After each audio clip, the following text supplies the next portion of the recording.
Hey guys, welcome back. It's the monthly movie roundup, and it's Pride Month, baby! A Prince by Pierre Creton.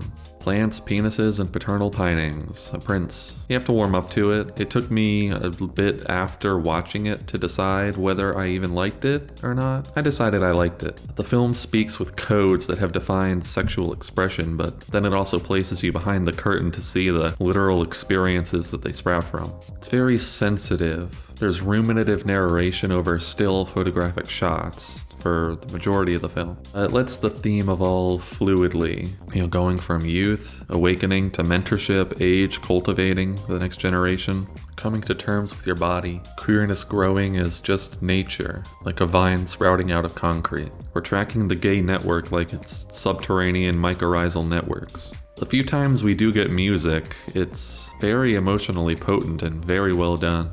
Just know what you're in for before you go see it. Otherwise, it can be downright frustrating, infuriating, makes you really furious, really Furiosa. 2024, George Miller. Okay, this is not a Pride Month film, but I wanted to see this while it's in theaters, so here you go. First comment, they named her Furiosa, like from her birth at the Oasis. Feels kind of like they set her up for this life she's leading.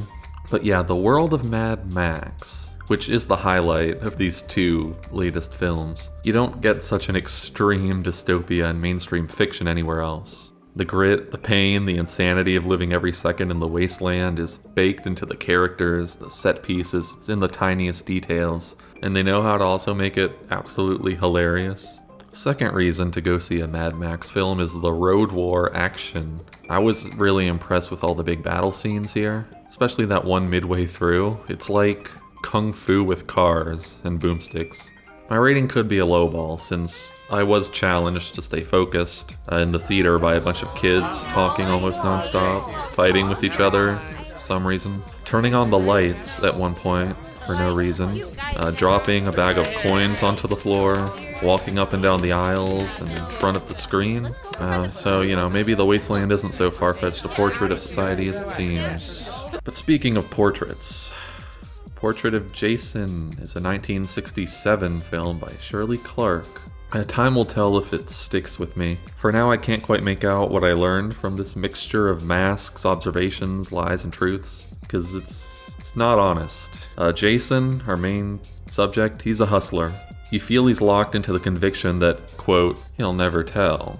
Even though he's participating in what is, by its premise, a tell-all, trying to pin down what this is between documentary, interview, interrogation, or movie becomes a symbio-psycho taxiplasm level task. It all seems possible by the end. You stare into its gaze as a viewer, looking to learn some truth, but you leave feeling as if you've been hustled. A shout out to how this is such an early film to be talking about homosexuality and sex work and racism as frankly as it does. When you get to the end, and he's clearly been there going on 12 hours, it finally gets really interesting. And in a twisted way. I mean, who the hell is Shirley Clarke? How do they know Jason? And why do they start treating him the way they do? I think this film is reassessed today in light of reality TV and unreality. What we really get by the end is serving yourself. Serving, in every sense of the word. Behind all the show tunes and the carols. Carol. Todd Haynes. Todd Haynes is so fucking good. Haynes, with his melodrama marvels, eulogizes queer love with the power that America should have. It's Douglas Sirk tinged with camp. I mean, every shot is stunning. The sets glow warmly or angelically. The Christmas setting is just the best it could be. Also golden age feeling is the tight script, so there's no sag. This film really gets, with its 2-hour runtime, that in a melodrama, the best tears well up. The story is piece by piece progressing until by the end it feels like everything is so emotionally heightened and heartbreaking and dramatic. I want to acknowledge the cinematographer by name because really, like I said, this is unbelievably beautiful. Edward Lockman is creating magic with the light. Carol really resonated with me, but it should because its raison d'etre is love. It's a very universal mainstream appeal, and I can't say anything less of it than it was like watching a perfect movie. and standing outside of the time and place these two people lived in, you just want to see them happy together. By Wong Kar-wai, 1997. And okay, wow. How have I seen Chungking Express and In the Mood for Love? But this is the one where I first felt that electricity of every shot being so fucking cool and styled. Like, it's not just because it's the one with gay in it, right? I'm not that shallow a bitch, am I? Tony Leung and Leslie Chung? What a knockout pair. They're free-falling in a disembodied place, super international, super lost and wandering. And again, to all of the locations here, this shit can't be for real. Like the sets, the colors, and Wong Kar-wai knows just how to shoot them. It's a dizzying barrage of perfection. Okay, add to that the music. It's so cool. There are so many great scenes I can think of. So I guess the difference here in the lighting and the perfect quality lighting. They're portrayed like the god streak of the cities. You know, they're all the lights that glitter, the chintz of urban fantasy and the unfulfillment beneath it. You know, the lights can mesmerize, but it isn't the salvation that they're searching for. In this complex character study, I can't quite make a judgment on either of the two characters at its core. You know, life's disregard for you or any other random person comes in the way. And so hustling in many forms comes to both. They've got their bad sides and their mistakes, but they've got their good sides and the thing that they see in each other that they love. And as the relationship deteriorates, on one side we have the washing away of all the grime and the sins of the past, and on the other we see bitter tears. The bitter tears of Petra von Kant, Werner Fassbinder. You know, I saw Corel and I called that the gayest movie ever made. Some things are gayer than gay sex. Petra von Kant is a fashion designer, a queen and a hag, all in one. Her in this film revel in aestheticism at the absolute max. Fassbinder is layering vanities upon vanities in this exercise in formalism, like theatricals, chamber piece, and performance art. Such a weird film. It feels Lynchian, while only using bare essentials. I mean, who discovers Douglas Sirk and then makes this? This is not Carol. This is a post-genre piece of minimal maximalism. And the bleeding heart at its core. The plot moves into deranged levels of patheticness, into practically shame torture porn. A deep, turbulent, miserable feeling that needs to explode even though it can only get ugly. It holds a very closeted gay heart at its core. In the one watch I have, I would say the intellectualizing of what becomes very important for long stretches of the runtime, the relationship between the two women, loses a certain gobsmacking transcendentalism that this film has when everything is there all at once. Tu Il Elle by Chantal Akerman. Yeah, there's no segue for this one because how am I supposed to do that? So in conjunction with its originality and boldness for the time, I can see it as an important document of film. Which doesn't sound so inspiring, but, you know, thinking back on it, it's like an iPhone film from 1974. She turns the cinematic language towards the most humble, insubstantial places to find a deeper realness and vulnerability. This feels so much like being 20 and making your first film of it. The first segment in her room begins as taxing and barren, but the way more and more details are revealed as we languish in that space communicates a skill and the emotional tone that's in the movie. It's restless, it's like walking on hot tin. Further, it begins restlessly detaching from chronological sequence in the visual story. The sugar eating perfectly encapsulates the film. I'm not going to explain if you haven't seen this. And lastly, her nakedness and exhibition in it all. It's like, ugh. It's like so real. It's too real for a cinematic film.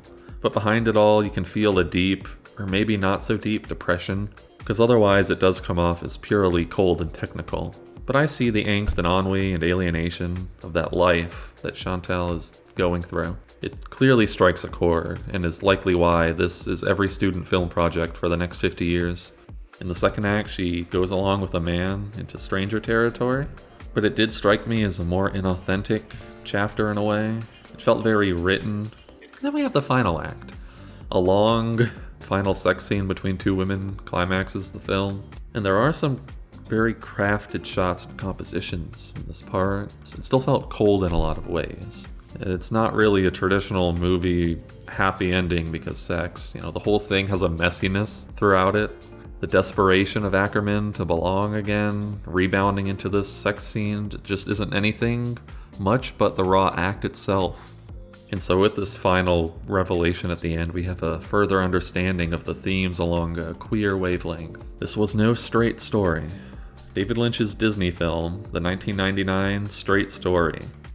No, Mr. Straight, not the Pry Towers. So I reached Film 1000 on my IMDb. Hooray! And so I had to add something lifetime watch list to it, which are the David Lynch films I have still refrained from watching, almost just so I will always have some kind of new Lynch that I have to look forward to in my life. And what better one to cross over with Pride Month than The Straight Story? This is an extremely American movie. David Lynch has always had injections of this understanding of old, simple American people in his films, but he really gets to show it all off here. This is an entirely wholesome, sentimental, solid movie. To really compliment it, it's such a solid film. Richard Farnsworth plays Alvin Straight in a landscape of a performance, and he just embodies all of this age, all of this life experience, all of this all-Americanism. Sissy Spacek, who I was excited to see, especially with Lynch. She's an actor I love, like a super talent. But when it came to seeing her performance of a slow person, as the film calls her, I thought this was the worst I've ever seen her act. Luckily, as it went on, that impression just left. It was kind of like she got better at the role as the movie moved forward. But they don't shoot movies in sequence normally.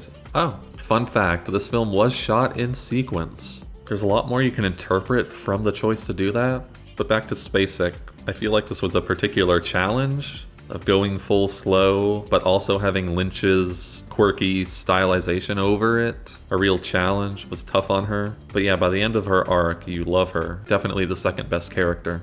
And as Mr. Straight goes on his linear journey, we get a bunch of quietly moving scenes as he just talks to strangers he meets along the way. This film is slow. It's paced with old age wisdom. There's no rush. It's just about taking your time, looking at life as a straight line with a beginning and end. So why not slow down a bit and enjoy it? I mean, it's interesting between a bunch of Lynch films that take you behind his red curtain to see cosmically horrifying and alluring worlds. Straight Story is a Disney certified classic, finding humanity in the old US of A like digging up nuggets of gold, searching through the velvet gold mines. Velvet Gold Mine, Todd Haynes. I didn't really need to make a segue because this film visually segues straight in from The Straight Story. Mr. Todd Haynes, who by this point is legitimately one of my favorite filmmakers. He knows how to make camp deep. That is the story in a nutshell. I mean, I felt exposed by certain elements of the story, especially Christian Bale. Like, is this his best performance? Well, it's at least funny how it felt like it primed him for American Psycho. Same for Ewan McGregor. Like, has he ever been this magnetic and flamboyant? There's one scene in here where he just lets it all loose, I'll say. And Toni Collette. Hello. Love her. There's so much costume, leopard print, feather boas crap in this film. I legit didn't recognize her at first, but nah, she really stands out. To get to what this crazy-ass film is really about, it's like queer discovery through art. Even business-backed surface-forward art. The parasocial growth and mourning that comes with this period and its end. It captures the feeling of a musical, cultural era, being this all-encompassing, youth-capturing beast at the time, and then decades later being over, gone with those times. Specifically, Goldmine is about when the grand concept of pop idol meant rock star. Let's say about from Iggy Pop to Kurt Cobain. And the thing is, this window was marked by these male idols pushing transgressive, queer, gender-bending forms onto that mantle. It nails the spirit so well. I was seeing cultural parallels to artists that obviously weren't around at the time of the filming, but nonetheless have played that role for my generation.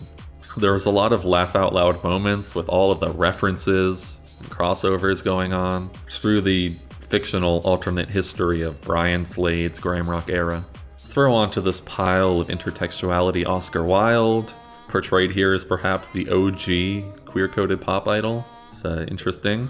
And Citizen Kane, why not? So if you love music history and film history, maybe too much, go watch Velvet Goldmine. There is so much more to dig up from inside.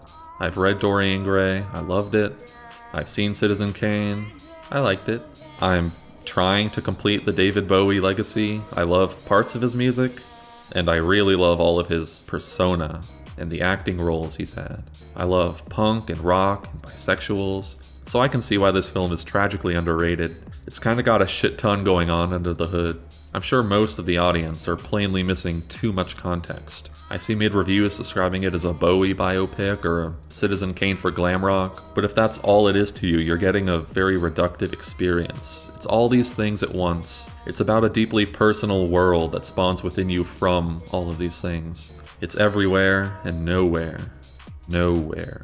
Greg Araki's final installment in the Teenage Apocalypse trilogy.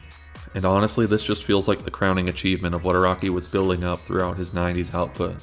This is where the production can be truly insane with every shot, every cutaway and transition and gag. This is like a raw transmission from the 90s. All the pop culture, the teen angst, the acid of the West Coast exploded into a kaleidoscopic fever dream that perfectly captures a zeitgeist while still understanding the deeper malaise at its core.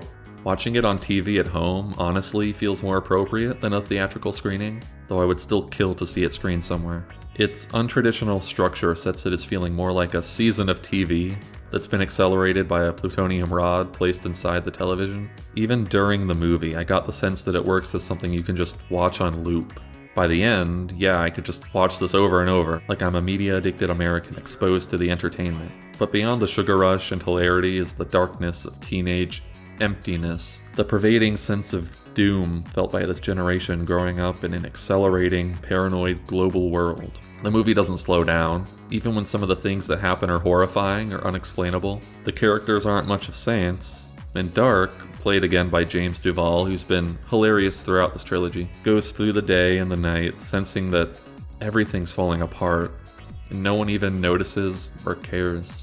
Primed to be mined dry for the inevitable 90s nostalgia craze, the Teenage Apocalypse trilogy and Nowhere Most of All are pummeling visions of growing up as an outsider, with legs owed to Araki's understanding of gay video art and history, all the way back to Kenneth Anger.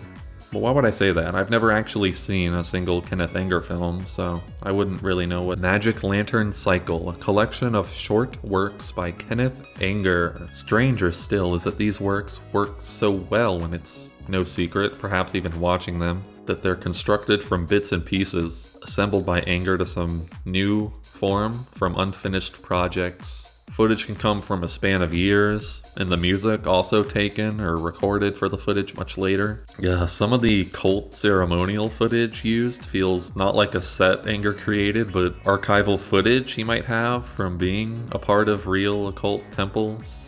So what comes first to Anger's repute is his early openly homoerotic shorts made in the USA. Fireworks, released in 1947, a pretty clear expression of homosexual desire, persecution, lust, and violence. And by Scorpio Rising and Custom Car Commandos in 63 and 65, Anger is putting the secretly gay subculture of Tom of Finland, Beefcake, and Biker Men pulp to film in heavily stylized clashes of hard and soft, violence and attraction, death and ego. The queer gaze is formed.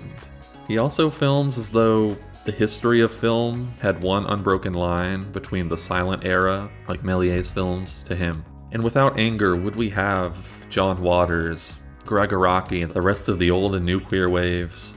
Would we even have David Lynch? Would the history of music videos be anywhere near the same size?